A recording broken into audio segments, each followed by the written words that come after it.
Thank you very much, everybody. It's a great honor to have the Crown Prince with us. Saudi Arabia has been a very great friend and a big purchaser of equipment and lots of other things, and one of the biggest investments in the United States is I guess it's your big investment, is buying stock in companies and various other things in the United States and creating jobs. We've become very good friends over a fairly short period of time. I was in Saudi Arabia in May, and we are bringing back hundreds of billions of dollars into the United States, and we understand that, and they understand that. Some of the things that have been approved and are currently under construction and will be delivered to Saudi Arabia very soon, and that's for their protection. But if you look in terms of dollars, $3 billion, $533 million, $525 million. That's peanuts for you. Should have increased it.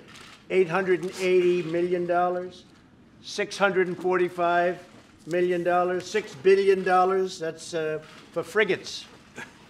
889 million, 63 million, and that's for various artillery.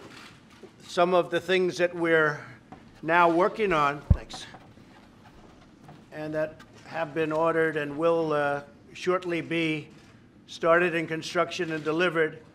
THAAD system, $13 billion. The C-130 airplanes, the Hercules, great plane, $3.8 billion. The Bradley vehicles, that's the tanks, $1.2 billion. And the P-8 Poseidons, $1.4 billion. And what it does is it really means many, many jobs. We're talking about over 40,000 jobs in the United States. So we make the best equipment in the world. There's nobody even close. And Saudi Arabia is buying a lot of this equipment, and a lot of people are at work making the equipment, not only for us, because we, as you know, we're getting a $700 billion military proposal, and that's even a lot for you guys.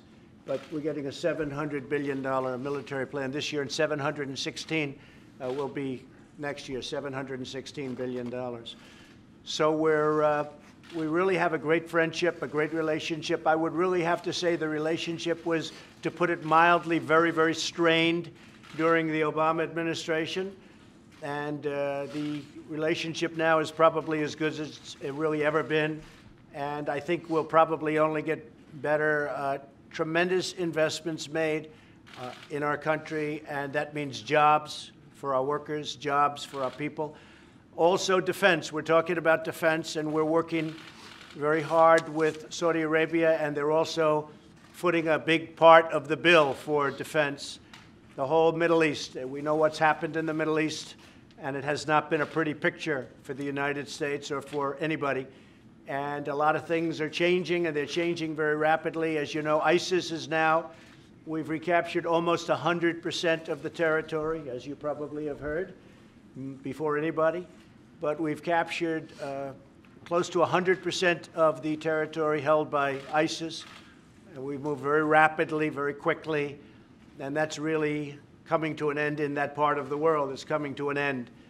And we'll be able to get out of certain areas that we've wanted to get out of for a long period of time. And other countries can handle it. At this point, they'll be able to handle it. So it's a great honor to have you and your representatives here. Crown Prince, thank you very much. Thank you for being here. Thank you, Mr. President. Actually, the relation between Saudi Arabia and the rest of America, it's an old relation.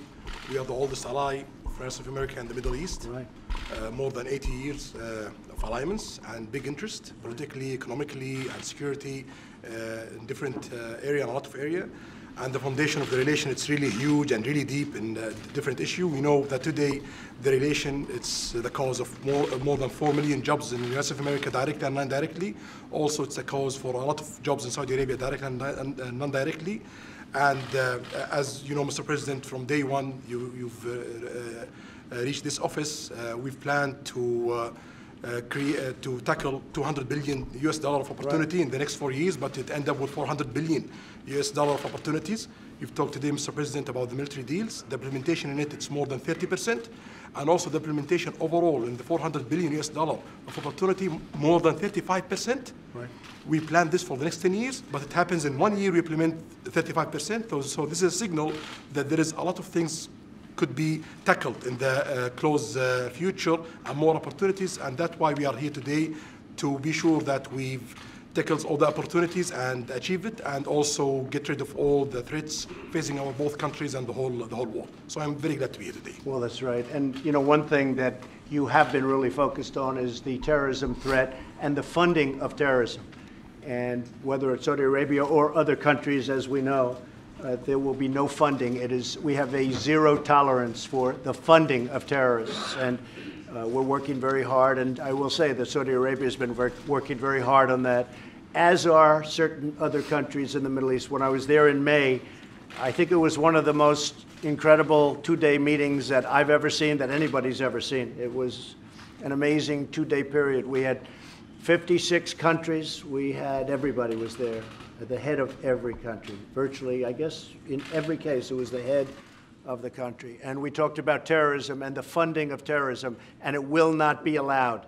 It will not be allowed. That would be the one thing that would end the relationship with any country. So I think there's a very big focus on that, the funding of terrorism, meaning it's over.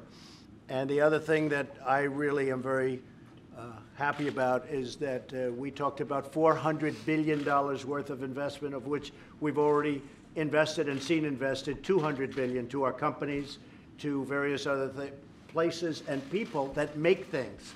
So a lot of places throughout the United States are benefiting by this massive investment made by Saudi Arabia to buy product from the United States. And again, we make the best military product in the world, whether it's missiles or planes or anything else. There's nobody that even comes close. So I just want to thank you, and I want to congratulate you on everything. Thank you very much. Thank you. Thank you very much, everybody.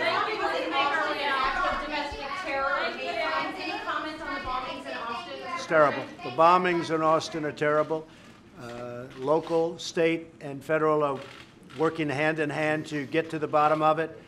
This is obviously a very, very sick individual, or maybe individuals. These are sick people, and we will get to the bottom of it. We will be very strong. We have all sorts of federal agencies over there right now. We're searching what's going on in Austin, a great place, a tremendous place, is absolutely disgraceful. So we have a lot of power over there. We're looking. It's not easy to find. But these are sick people, and we have to find them as soon as possible. We have to find them really immediately. I will say, working with Texas, working with the local governments has been great. But we have to find this very sick person or people. Thank you all very much.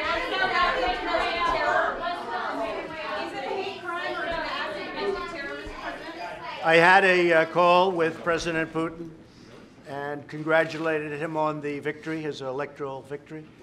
The call had to do also with the fact that we will probably get together in the not-too-distant future so that we can discuss arms. We can discuss the arms race.